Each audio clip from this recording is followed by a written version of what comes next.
Good morning to all of you.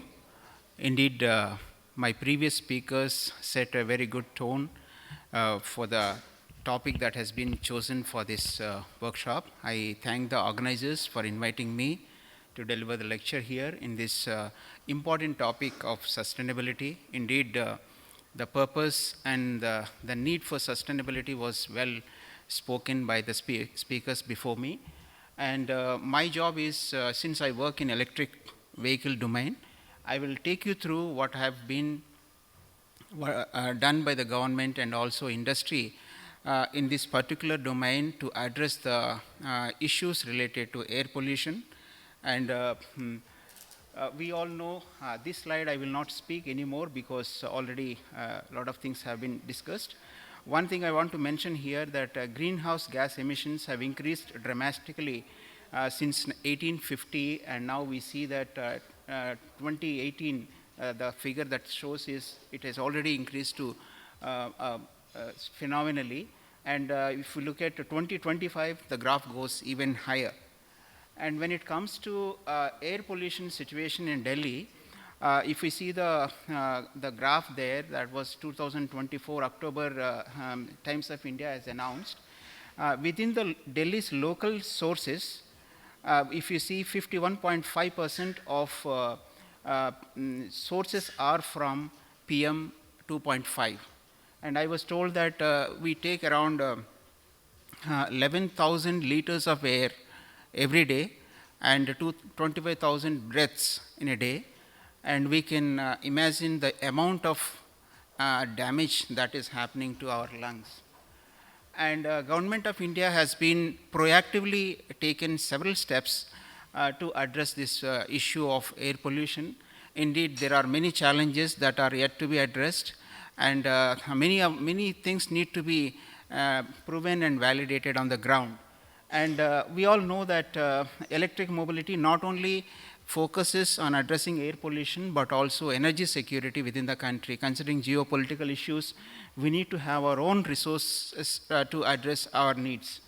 And if we look at India's clean energy transition, and government has set up Panchamrit, there are several targets that government has set up, and some of them are actually to meet 50% of India's installed energy capacity to be from renewable energy. Indeed, I'm happy to mention that we have already exceeded 50% of RE installed within the country. That is a great achievement from the government.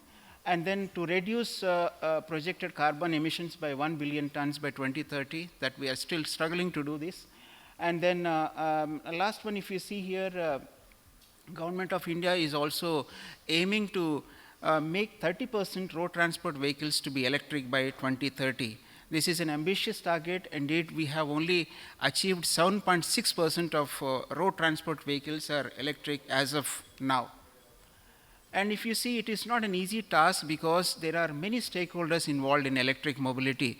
Indeed, unlike conventional automotive industry, electric mobility industry is a combination of energy sector and automotive industry, and in between there are many players, whether it is grid discoms and service providers and fleet managers and all that. So, and charging infrastructure becomes an important element in the entire value chain. And when we look at electric mobility, why it is not taking off so well? It is not only in India, even rest of the world also, it is moving slowly and steadily because there are many technology challenges that needs to be addressed. One of them is the heart of the electric vehicle is battery alone.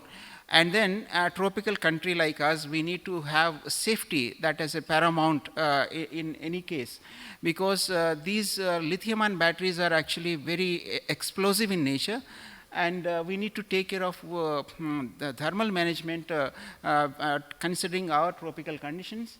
And also a material source. We don't have material source, lithium, cobalt and all, these have been imported.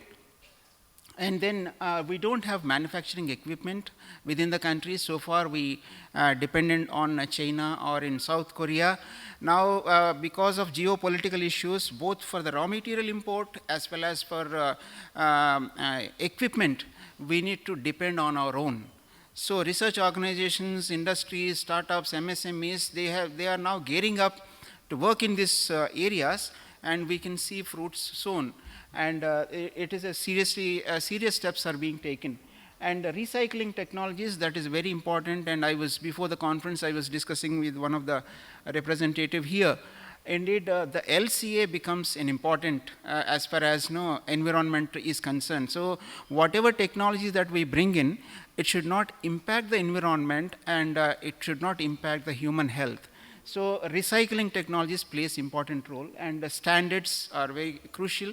In fact, I have been a member in the standards committee for electric vehicle charging infrastructure for over 4 or 5 years, along with the Bureau of Indian Standards. And then as far as traction motors are concerned, there are challenges which we need to address, because rare earth materials are also being imported from China and other sources. Though we have some, we don't have processing technologies within the country. Japan is having the excellent magnet manufacturing technology, and China is having extraction technologies, but we have resources, but we don't have technologies. That kind of expertise need to be built within the country. And then power electronics devices, these AC to DC converters and wide band gap converters, all these things are actually are being worked out, but we look forward that we may develop indigenous products within the country. Charging infrastructure is very crucial, and many of us know that the range anxiety is the main challenge when we take out electric vehicle. So now there are a lot of developments are happening. It is not only charging the vehicles, but also battery swapping is also being introduced, and then that is for 2 and 3 wheelers. And then when it comes to green energy, so mixing of solar and wind is where integration of renewables with the conventional grid is also an important thing. I think a lot of improvements are happening in this sector, and government also extended a lot of support for battery energy storage system, that is grid scale storage systems within the country. And if we see here, deployment of electric vehicles, this requires 3 concurrent strategies. One is we need to have manufacturing ecosystem, establishing the supply chain. Supply chain is the crucial, whether it is for battery or motor or drives or power electronics. And clean energy generation, either from solar and wind and other renewable sources, and charging infrastructure, accessible, affordable, safe, scalable, green charging solutions within the country. As I mentioned that government supported a lot, especially in this sector, because I have been part of this for over 10 years, and we can see many ministries announcing their schemes, which really supported in many ways. The latest one is PM E-Drive. Through that, Government of India emphasized on charging infrastructure. In fact, if you see the last but one bullet, here we see that 22,100 fast charges for 4-wheelers and 1,800 charges for e-buses and 48,400 charges for 2-wheelers and 3-wheelers, and which is actually a huge boost from the government and also not only that, and testing agencies to upgrade their testing facilities is an important step from the government. And also National Critical Minerals Mission engaged all the startups, innovative startups, to come forward, and there was schemes where actually they started encouraging the startups to apply and avail funding to accelerate this technology development right from the mining till recycling in the entire value chain. And then I come from Department of Science and Technology. What we have done is over 4 years we have done a mapping of all the R&D needs within the country, because there are many reports that talks about the world, but as far as India is concerned, we need to have our own assessment of R&D requirement in the country. In fact, I was the one I was coordinator for all these 4 reports that we brought out. And based on these 4 reports, we have created 2 missions. One was on Maha EV mission with 1,000 crores funding from Anusandhan National Research Foundation. And the main focus is to develop EV components and also materials within the country. And then we also launched another program called EV Startup Program, where actually startups will be provided with funding to translate technologies from TRL level 3, wherein actually they must be having prototype or proof of concept. It can be translated to make it commercially viable product.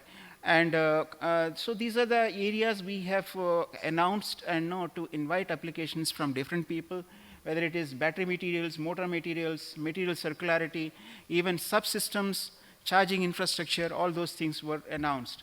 And one of the important challenge that I would like to highlight here is that in India, we don't have battery cell manufacturing facility. None of the cells that are used in our vehicles are produced in India.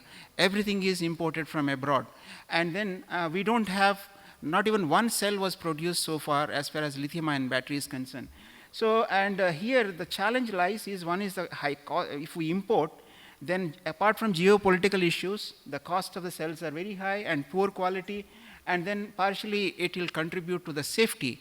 And I think few years back we must have read in the newspaper that a truck carrying the two-wheelers caught fire, and then if it catches fire, and it will be like a bomb, and entire the series of vehicles will get will get burned. So, and it is important to develop our own cells within the country, and then to ensure safety and durability within the country. So where we stuck, if you see the entire value chain, professors are doing excellent job as far as TRL level 1 to 3 is concerned, and then some R&D labs are working on TRL level 4.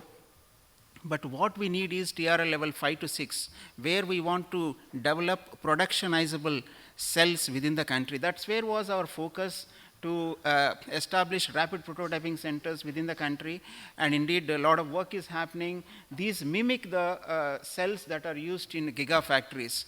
So that is a step before we go into the gigafactories. And then that kind of facility is needed for access to new startups and entrepreneurs, and also R&D people who want to scale up their technologies from grams to kgs. And that should be a public. It should be a public. It should be a public national facility where all this can be done. So government is trying to do something in this area. And then parallelly, what is happening is so many companies are coming up, establishing their factories within the country, and then we look forward that the future will be brighter. And 15 companies have announced their investments in battery cell manufacturing within the country. And the next challenge that comes is circularity.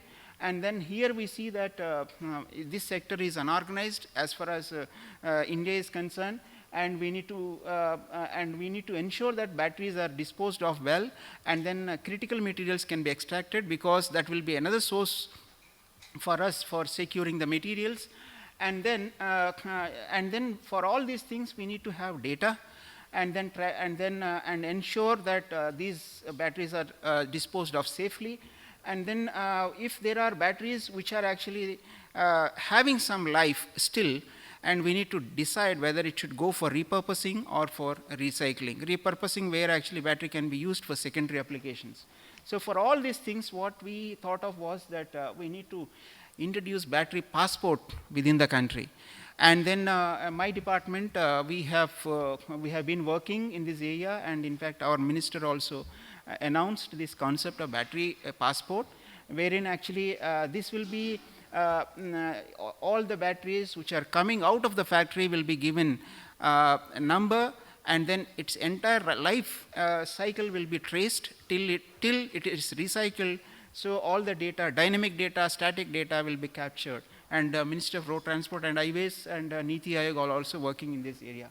And now I'll quickly take another 2-3 minutes to wind up my presentation. EV charging is very crucial, and then there are several ways: slow charging, fast charging, and then battery swapping. Slow charging is, depending on the type of vehicle, we go for different types of technologies. One technology will not address the needs of other vehicles. For 2 and 3 wheelers, the technologies are different. Type 6 and Type 7 connectors are used. For cars, it is different. For buses, it is different. So based on the need, we need to introduce such technologies. And then battery swapping, this is one technology which will promise for rapid adoption of electric vehicles in the country. This is mainly for the customer convenience. And then not only, it is just like exchanging an LPG cylinder when you get a new one and you give the empty one. But it is not so easy as we explained, but there are a lot of things behind at the back end to ensure that the battery is safe and battery is reliable, and all the testing will be done. And this kind of technology will enhance the battery life, because these batteries can be charged in a controlled environment. And then if we adopt battery swapping, and vehicle can be purchased without battery, wherein 40% of cost of the battery, cost of the vehicle is battery alone, then customer will have an advantage over it. And then, so our idea is to introduce the battery swapping technology, where any vehicle can be, you can use any battery, and any battery can be charged in any docking station. And that was, and then park bay charging is another technology where actually wherever we are parking the vehicle, we should have a connection, three-phase connection, where the vehicle can be charged. Because all the vehicles, we cannot go to a charging station and stand up in a line, because each vehicle will take enormous amount of time. All the office going people and other people will not be able to spend that much of time. So wherever we are parking the vehicle, we should be able to have a cost-effective charging technologies, whether it is AC, three-phase AC, or even DC technologies. And then pantograph charging is another technology which is Niti Aayog is pushing, and then a lot. And this technology can cater charging requirements for buses, trucks, and bigger vehicles, bigger vans. And then all can be charged using this technology. So that's why we call it as interoperable charging solution. Whatever infrastructure that we place this one on the road, it should cater at least for 25 years, then it is worth spending in this kind of technology. This is an intermittent charging, wherever bus can get it charged. It's a pop-up, or we call it opportunity charging. And once it gets charged, it can run for another 25 or 30 kilometers. Across the city, we can have a number of charging stations in an optimized way. And at the same time, if we have frequent charging, then the onboard battery can be reduced drastically, so that the cost of the bus can also be reduced accordingly. And then inductive charging is a futuristic charging technology, and a lot of work is happening. In fact, Korea and Netherlands, they have already demonstrated this technology. And and then the last one is dual gun charging. This is already been commercialized. Instead of one gun, we use two guns to charge the buses, because buses carry 324 kilowatt hour battery. So charging that big battery takes a lot of time. So two guns, but here control electronics plays an important role. And this is one technology where it was done within India, and now at international level this is being accepted. So, and V2G and V2H technologies are futuristic ones, where we can give the power to the vehicle, can give the power to the grid and power to the home, and then even V2X. So all these technologies are emerging, and microgrids plays an important role, indeed tapping the solar energy, so that we will make the electricity green. I think with this, I will come to a conclusion. And in fact, the government's priority is to empower Indian industries and research community to develop indigenous products and technology. Focus is totally indigenous. And then all the programs that have been announced is to encourage MSMEs and startups and academic and research institutions to pursue this. And then if you look at 2 and 3 wheelers, they took off very well. Buses have different models altogether. Buses operate on operation. It's a different model altogether. Not that government give incentive for bus purchase, but it is operational model. Where the OEMs will run the bus, OEMs will have the driver, OEMs will, and then they take the money per kilometer. So now government is also introducing support incentive for e-trucks and ambulances, and battery cell manufacturing, as I mentioned in the beginning, is very, very important. And charging infrastructure is taking a very good momentum now, and we can see this progress. Within 2 years, we will have all accessible charging infrastructure across the country. Supply chain ecosystem for critical materials is very, very important, and government is seriously working in this domain. And it is a collective responsibility, not only for the government, even for all the stakeholders, industries, and research organizations to work together to achieve this goal, to make our country healthy and safe.